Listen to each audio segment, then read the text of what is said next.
नमस्कार दोस्तों, मैं वंदना त्रिपाठी स्वागत करती हूँ आपका हमारे YouTube चैनल सत्यम क्लासेस में। आज हम पढ़ेंगे वर्णों का बाह्य प्रयत्न। तो दोस्तों, सबसे पहले हम बाह्य प्रयत्न को समझेंगे, फिर उनके भेद पढ़ेंगे।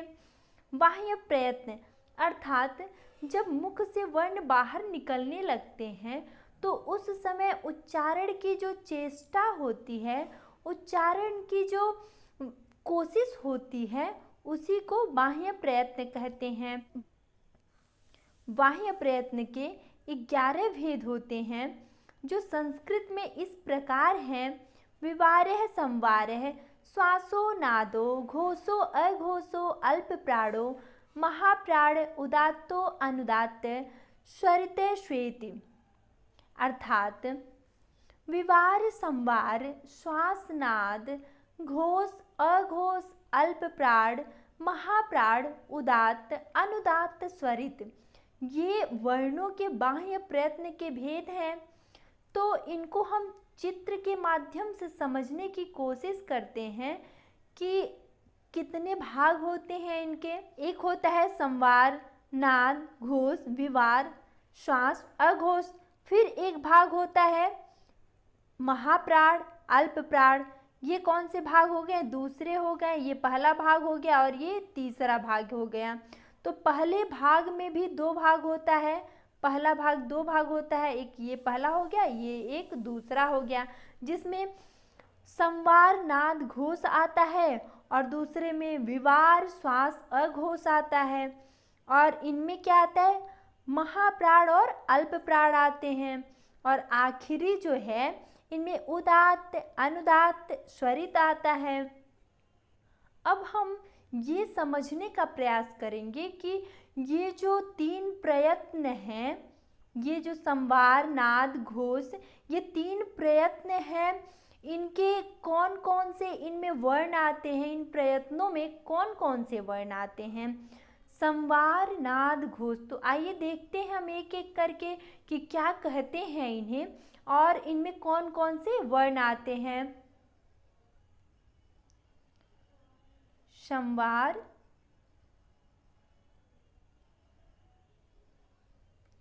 नाद, घोष। संवार किसे कहते हैं हम पहले जानेंगे कि होता क्या है संवार। मुख का संकुचित होना अर्थात वर्णों के उच्चारण के समय मुख के विकास न होने को संवार कहते हैं। और नाद किसे कहते हैं? गंभीर ध्वनि, गंभीर जो ध्वनि होती है अर्थात वर्णों का उच्चारण करते समय गंभीर ध्वनि होने को नाद कहते हैं। जो गंभीर ध्वनि होता है उसे ही क्या कहते हैं? नाद कहते हैं। और घोष किसे कहते हैं? तो अगर घोष आप समझ लेंगे तो अघोष भी समझ लेंगे, क्योंकि घोष अघोष का अपोजिट होता है, उल्टा होता है। अर्थात गूंज का उठना, यानी जिन वर्णों का उच्चारण करने में गूंज होती है उसे घोष कहते हैं। और अगर आसान भाषा में कहें तो हम कभी कभी सुनते हैं जय घोष। आपने भी कभी ना कभी जय घोष के बारे में सुना ही होगा, जिसका तात्पर्य होता है जय, जय की गूंज। अर्थात जब देखते हैं कहीं जयकारा लगता है तो वहाँ गूंज उठता है जय जय से, इसी को कहते हैं गूंज अर्थात घोष। तो क्या कह सकते हैं कि जिन वर्णों के उच्चारण करने में गूंज होती है उसे घोष कहते हैं, और जिन वर्णों के उच्चारण में गूंज नहीं होती है उसे अघोष कहते हैं। अब इनके अंतर्गत कौन कौन से वर्ण आ जाते हैं?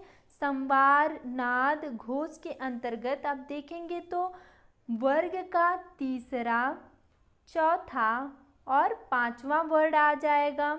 और य, व, र, ल, ये आ जाएंगे वर्ग के तीसरे, चौथे, 5वें वर्ण। और य, व, र, ल, ये सभी किसके अंतर्गत आएंगे? ये सभी हस्त प्रत्याहार के अंतर्गत आएंगे। तो आप कह सकते हैं कि 345 य व र ल। अब देखेंगे यहाँ क्या है, संवार नाद घोष, घोष को सघोष भी कहते हैं। अब यहाँ वर्ग का कौन सा अक्षर है, तीसरा है, और ये कौन सा अक्षर है, चौथा है वर्ग का, और ये सभी वर्गों का कौन सा अक्षर है, पांचवा। हाँ, तो अब देखिए कौन कौन सा वर्ड आ गया, तीसरा, चौथा, पांचवा, और य व र ल है, ये सभी आ गए इनके अंतर्गत।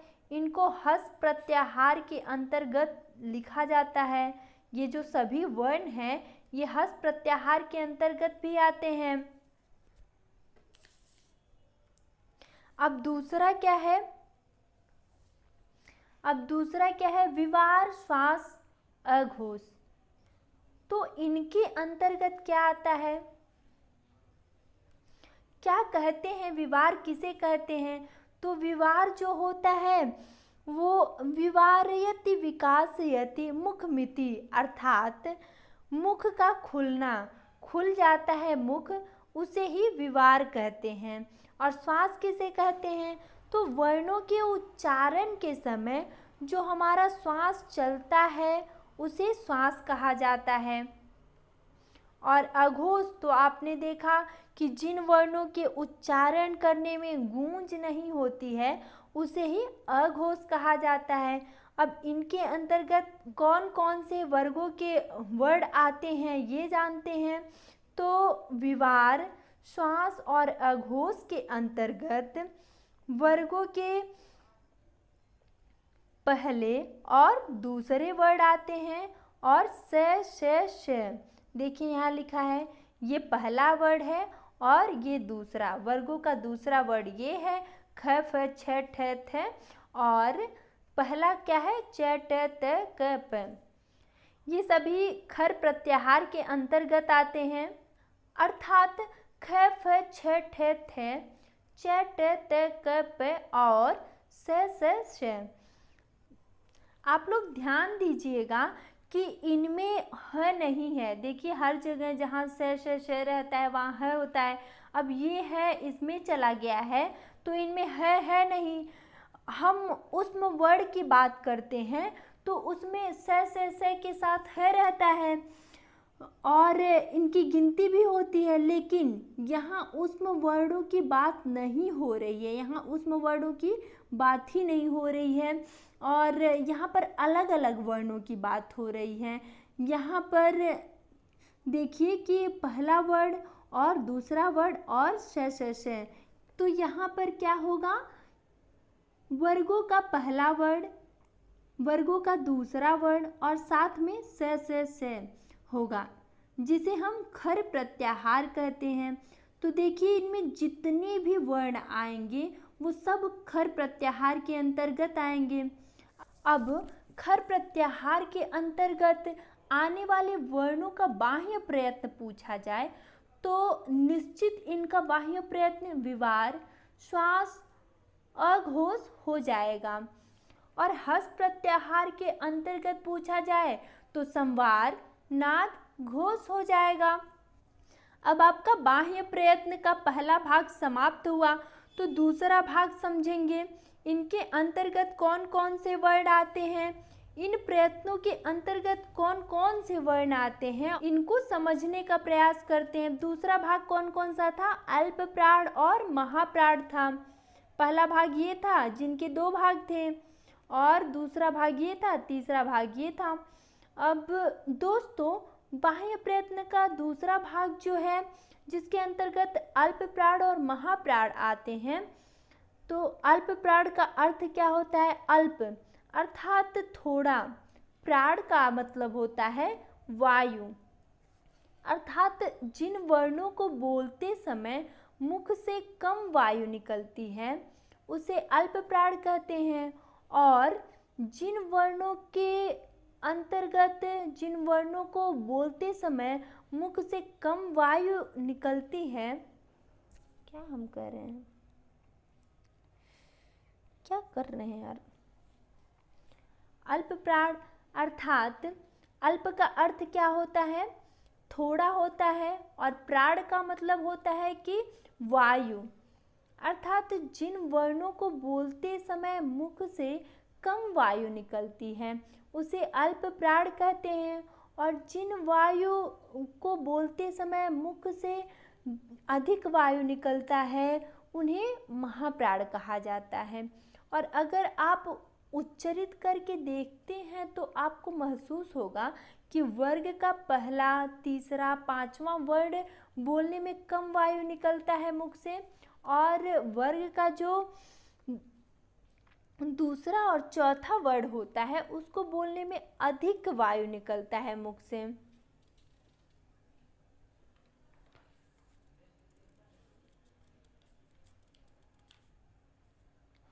तो दोस्तों, अल्प प्राण के अंतर्गत क्या क्या आ जाता है? अल्प प्राण के अंतर्गत वर्ग का पहला, तीसरा और पांचवा आ जाता है वर्ण, और य व र ल, इसे क्या कहते हैं? यड़ प्रत्याहार कहते हैं। और महाप्राण के अंतर्गत क्या आ जाता है? वर्ग का दूसरा और चौथा आ जाता है, और सल प्रत्याहार आ जाता है।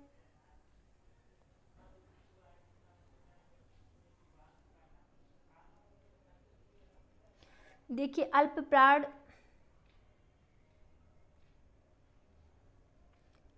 प्राण इनके अंतर्गत कौन कौन से वर्ड आएंगे? वर्ग का पहला वर्ड आएगा, तीसरा आएगा और पांचवा आएगा, और क्या आएगा? य व र ल, अर्थात यड़ प्रत्याहार। तो अब कह सकते हैं अल्प प्राण 135 य व र ल, यानी यड़ प्रत्याहार भी कह सकते हैं आप। तो याद करने का आसान तरीका 135 यड़। अल्प प्राण को क्या कह सकते हैं? 135 यड़ कह सकते हैं। अब यड़ के अंतर्गत य व र ल आता है, और 135 के अंतर्गत वर्गों का पहला, तीसरा और पांचवा वर्ड आता है। अब इसी तरह आप देखेंगे तो महाप्राण होता है, महाप्राण जिसके अंतर्गत वर्गों का दूसरा और चौथा वर्ड आता है, जिसे और क्या आता है? स, श और श है, ये आते हैं, जिसे सल प्रत्याहार भी कहते हैं। अब इसको अगर देखेंगे तो 24 सल, आप कह सकते हैं 24 सल। तो सल प्रत्याहार के अंतर्गत श है आता है, और 24 को हम क्या कह सकते हैं? वर्गों का दूसरा और चौथा वर्ण। तो आप अल्प प्राण और महाप्राण समझ लिए। तो हमने वर्णों का जो बाह्य प्रयत्न है, हाँ, इसको पढ़ लिया है। अब आशा करती हूँ कि आपको ये समझ में आया होगा, और नहीं आया होगा तो एक बार फिर से वीडियो देख लीजिएगा।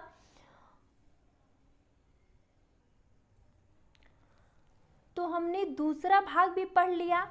अब अगला भाग अर्थात तीसरा भाग अगर हम पढ़ें तो हम देखेंगे कि इसमें क्या आ जाएगा? स्वरों का बाह्य प्रयत्न। स्वरों का बाह्य प्रयत्न क्या होता है? स्वरों का बाह्य प्रयत्न होता है उदात्त, अनुदात्त, स्वरित। आपने पहले भी इनके बारे में पढ़ चुका है, तो हमको नहीं लगता कि इनके बारे में एकदम डीप बताना पड़ेगा आपको। इसकी परिभाषा आपको पता है, और एक बार फिर से बता देते हैं हम।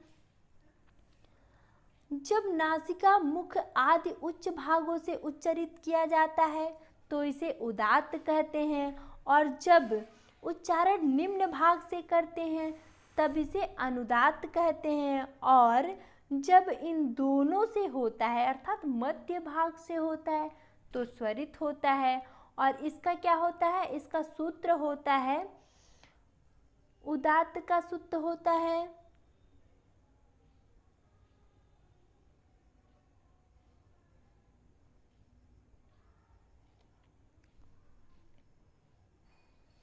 उदात्त, अनुदात्त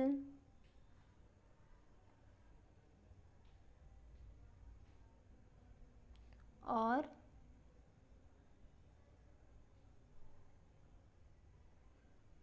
स्वरित।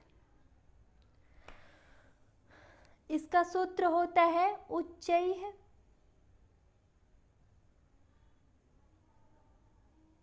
उच्चैरुदात्तः। और इसका सूत्र होता है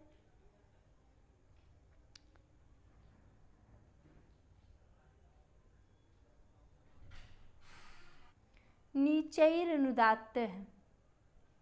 इसका क्या सूत्र होता है? नीचैरनुदात्तः।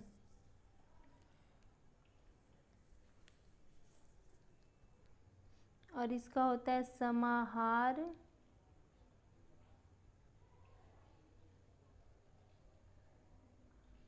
स्वरितः। तो दोस्तों, जैसा कि हमने आपको बताया था कि कोई भी स्वर उदात्त, अनुदात्त, स्वरित हो सकता है। इसके अंतर्गत सभी स्वर आते हैं। इसके अंतर्गत क्या होता है? सभी स्वर आते हैं। और तो हमने वर्णों के बाह्य प्रयत्न को पढ़ लिया। अब आशा करती हूँ कि आपको समझ में आया होगा। इस पे आधारित कुछ प्रश्न पढ़ लेते हैं, देख लेते हैं कि प्रश्न कैसे बनते हैं। पहला,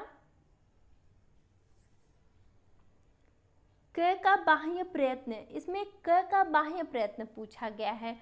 अर्थात अभी जो आपने पढ़ा कि किन वर्णों का बाह्य प्रयत्न क्या होता है, प्रयत्नों के बारे में जाना कि प्रयत्न के किस प्रयत्न के अंतर्गत कौन से वर्ण आते हैं। तो पहला प्रश्न, क का बाह्य प्रयत्न पूछा गया है। इसमें क का बाह्य प्रयत्न क्या होगा? अभी हमने पढ़ा था खरो, विवारा, श्वासा, घोषा। अर्थात ये तीनों देखिए क्या है, विवार, श्वास, अघोष जो है ये एक स्थान पे आते हैं, एक साथ आते हैं। इनके अंतर्गत जो भी वर्ड आते हैं वो सभी के लिए होते हैं। तो इसके अंतर्गत कौन कौन से वर्ड आते हैं? पहला वर्ग का पहला और दूसरा वर्ड। और क्या आता है? से आता है इनके अंतर्गत।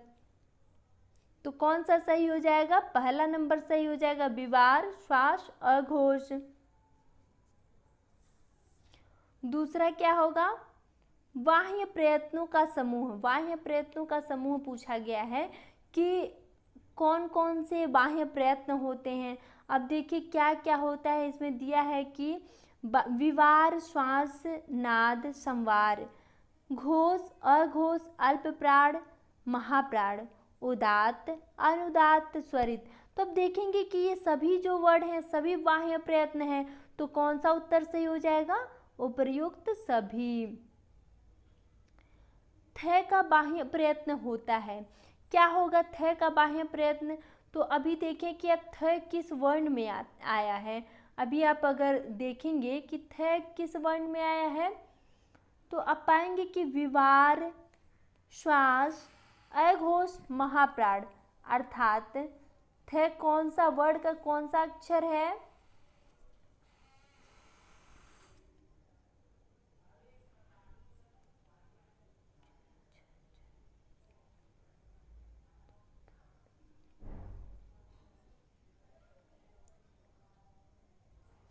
कौन सा अक्षर है थ? तो दूसरा अक्षर है। तो पहला और दूसरा किस में आता है? विवार, श्वास, अघोष में। अब अघोष में आ गया। और ये कौन सा प्राण है? ये महाप्राण है। तो कौन सा उत्तर सही हो जाएगा?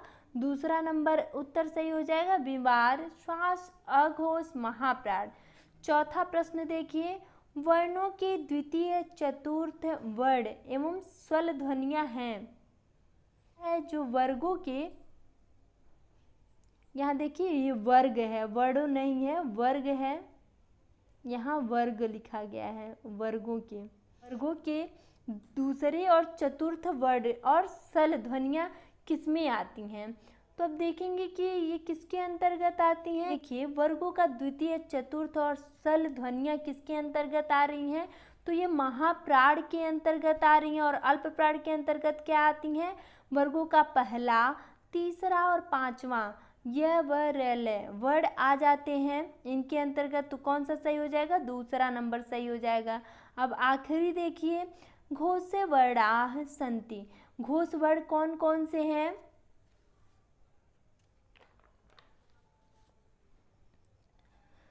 इसके अंतर्गत वर्ग का चौथा और पांचवा वर्ड आता है। तो इसमें कहाँ सही है, कौन सा सही है? इसके अंतर्गत वर्ग का तीसरा, चौथा, पांचवा वर्ड आता है। तो किसमें दिया है तीसरा, चौथा, पांचवा वर्ड? ये हो जाएगा पहला नंबर सही। तो दोस्तों आज के लिए बस इतना ही। अगली क्लास में हम प्रत्याहार पढ़ेंगे। धन्यवाद।